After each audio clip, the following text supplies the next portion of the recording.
Ronnie, you truly have a remarkable legacy at ECU.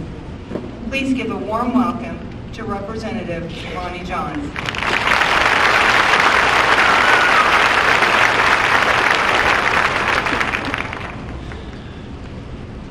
Thank you so much. It's truly an honor and to be here today and to be standing here. I would have been here anyway. I have a niece, Jaylee Netherton, that's graduating today. There she is right there. Also have a son-in-law, Allie's husband, Blake. He's right there. He's graduating as well, so I've been here for him. His brother, Taylor, who we like to call T-Bone, he's sitting right back there, and many others, and one of which is one of my teachers, Mrs. Draper. She's there, and I've already apologized to her a couple of times for having to go to her graduation and have to listen to her principal again. So I've apologized to her. But thank you, Dr. Pearson, for inviting me. It was came as a surprise, and it is truly an honor. I need to tell one story. Played baseball here at East Central, and Coach Turner was my baseball coach, and he was a very demanding coach on the field, but off the field would do anything for his players, and just treated us as gold. Well, there was one certain day up at what we called Central State. It was UCO at the time, and the Tigers were having a tough inning, and I was playing first base. Now, I want you to understand, I didn't miss a ground ball, nor did I overthrow anybody, okay? So please understand that. But I'm not going to go into the plays that happened, but let's just say Coach Turner didn't think I was where I was supposed to be during that time. And so after a certain play, I'm headed back to first base to my position. And the next thing I know, here comes Larry Rispoli out of the dugout to take my spot. So I head back towards the dugout. Coach Turner had a few words for me, some of which that went like this: "Only Tigers are in this dugout, and Ronnie, you're not a Tiger. Head down there to the bullpen." So I went and spent the rest of the day with the pitchers in the bullpen. And so it was a long day out in the bullpen that day. And I didn't know if I ever got reinstated as a Tiger. You know what they say, once a Tiger, always a Tiger, right? Well, I never thought I was going to be reinstated. But having this opportunity today, I think I've been reinstated as a Tiger. So I'm proud to be here today as a Tiger. As Dr. Pearson said, this place is truly special to me. With my mom and dad graduating from East Central, and many aunts and uncles and daughters, I could go on and on. My wife's grandfather was the dean of students here at ECU. James Plaza, is it still called James Plaza, right out in front of the education building in between? That was James Plaza.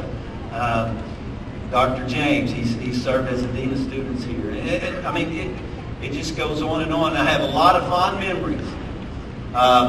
Probably should be fond memories as far as going into classes, but a lot of those happen right down this big hill on snowy and icy days and nights, having a lot of fun and basically staying up all night doing that. And but we've had great moments here. My wife and I met here, and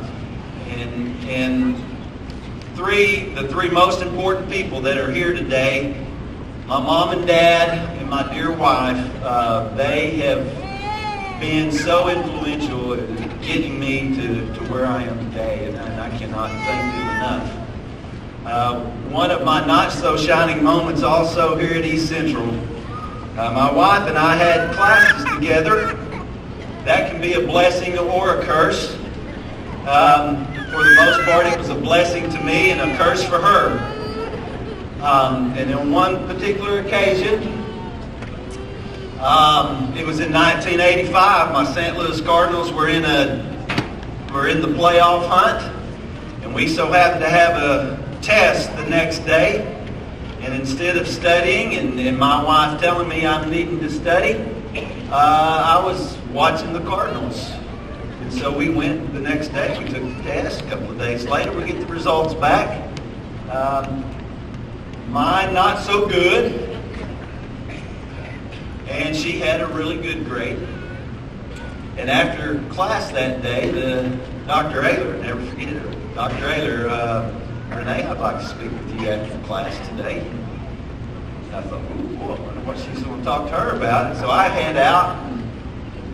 When my wife come out of the classroom, I could tell that it wasn't going to be very good for me. And she gave me a look, and I just said, what did Dr. Ayler want? I'm so mad at you. I said, maybe. She didn't talk to me. She talked to you. Oh, I know. She griped at me because I made the highest grade on the test and you made the lowest, and she wants to know why I made the lowest grade on the test. I said, well, did you tell her that the Cardinals were in the playoff hunt and that I needed it? No, I wouldn't want to tell her that. So needless to say, it was a long walk back to the dorm that day. Graduates, this is about you, of course, today, and certainly congratulations. And I want to tell you three things today that has helped me get to where I am today. And quite honestly, some of this is a bit uncomfortable for me. When running for election, I found out there was two things you need to be good at. Number one, you need to be good at raising money and asking for money.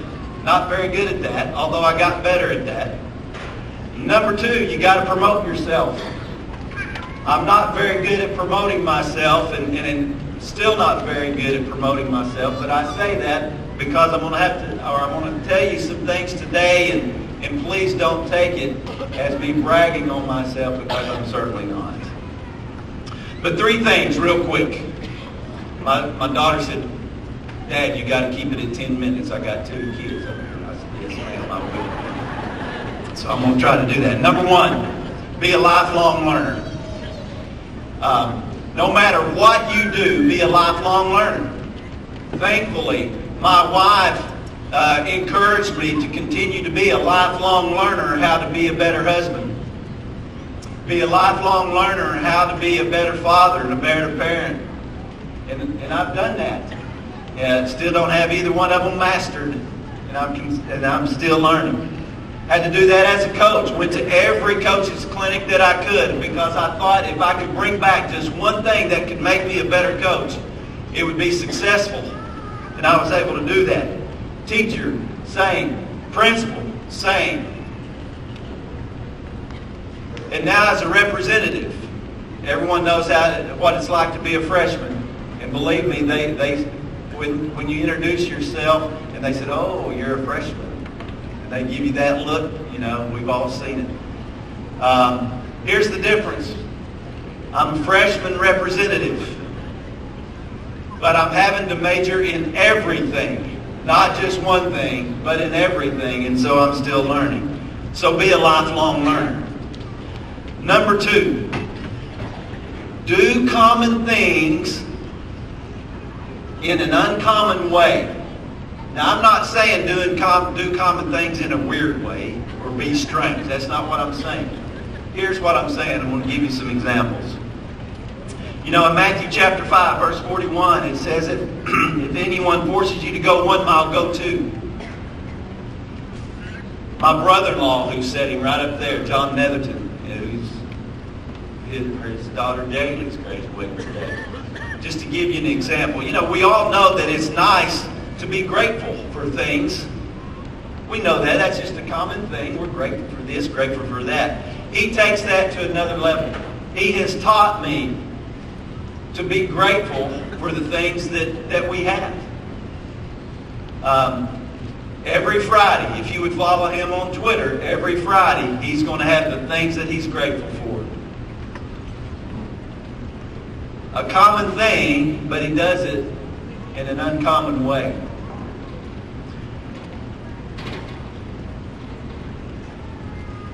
Taking care of people, caring about people, and building relationships. Graduates, no matter what you go into, I'm telling you, that's the key. If you want to make a lasting impression on people, care about them, and build and make relationships.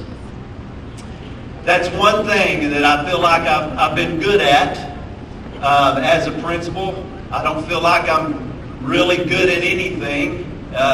Just try to be good at a lot of things, but not great at anything. But the one thing I feel like I am good at, and that is building relationships with kids.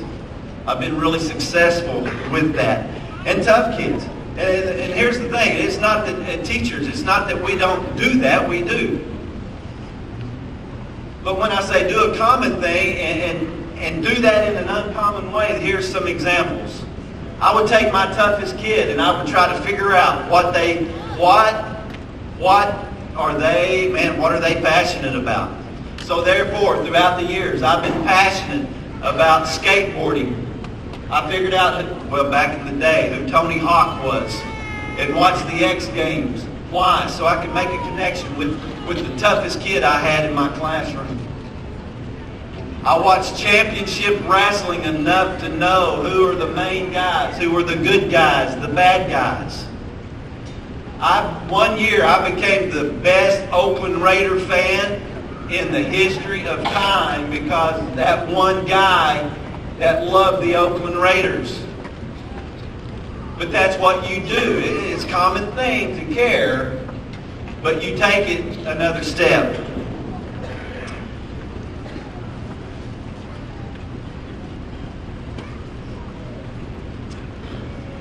About making people feel special. Making folks feel special. It's been very humbling. I'm having to retire from education after, it's been 32 and a half years now. And so it's been very humbling. I've had kids come up to tell me, Mr. Johns, we're going to miss you. We hate to see you retire. And that's very humbling. And it's been, quite frankly, really rewarding and quite surprising. And the other day, I was talking to some girls. They were coming up, and we were having that discussion. And one of them said, Mr. Johns, you know I'm your favorite, aren't I? I'm your favorite student, aren't you? And then the other girl said, no, I'm his favorite. Then another, no, I'm his favorite. I said, guys, you're all my favorites. Mr. Johns, I'm your favorite. Well, so anyway, and then one of them goes, Mr. Johns, you know why we argue over that? I said, no. Why are you arguing? Because you have made us feel like we are your favorite. And so it's about connecting. It's about making people feel special. Another little kid came up to me the other day, just knocked me off my feet, quite honestly. He said, Mr. Johns, I'm going to miss you. I said, really? I'll miss you too. I'll miss you as well. He said, I've liked all my principals. They've been really nice. He said, but from day one, you have made me feel welcome here. I said, really? Yeah, how? Because on the first day of school, you had no idea who I was. And you came up and asked me my name. And from that day forward, you always remembered who I was and always said hello to me. He said, Mr. Johns, I think you've said hello to me for 3 years now every day. I'm telling you, that's what life is about, making those connections. Be a lifelong learner. Do common things in an uncommon way. Make those connections. And last of all, find your passion. Find your passion. Figure out what it is. Guys, I hate to tell you, some of you have spent 4 years getting your degree, and you may not ever use it. But you know what? That's okay. If you find your passion, the thing that you're passionate about, then I promise you, you're going to be happy. I have not had a job for 32 and a half years. Education has not been a job for me. I have not gone to work. I have not had a job for 33 years. I've enjoyed every day getting up and going to what I was doing because I knew I could make a difference. You have got to find that in what you do. You've got to find your niche.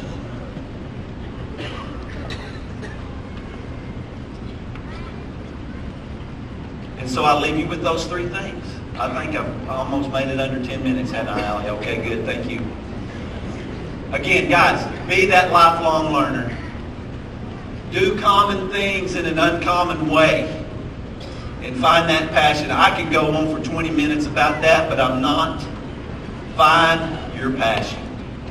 And hey, never forget, once a tiger, always a tiger. Go Tigers. Thank you very much.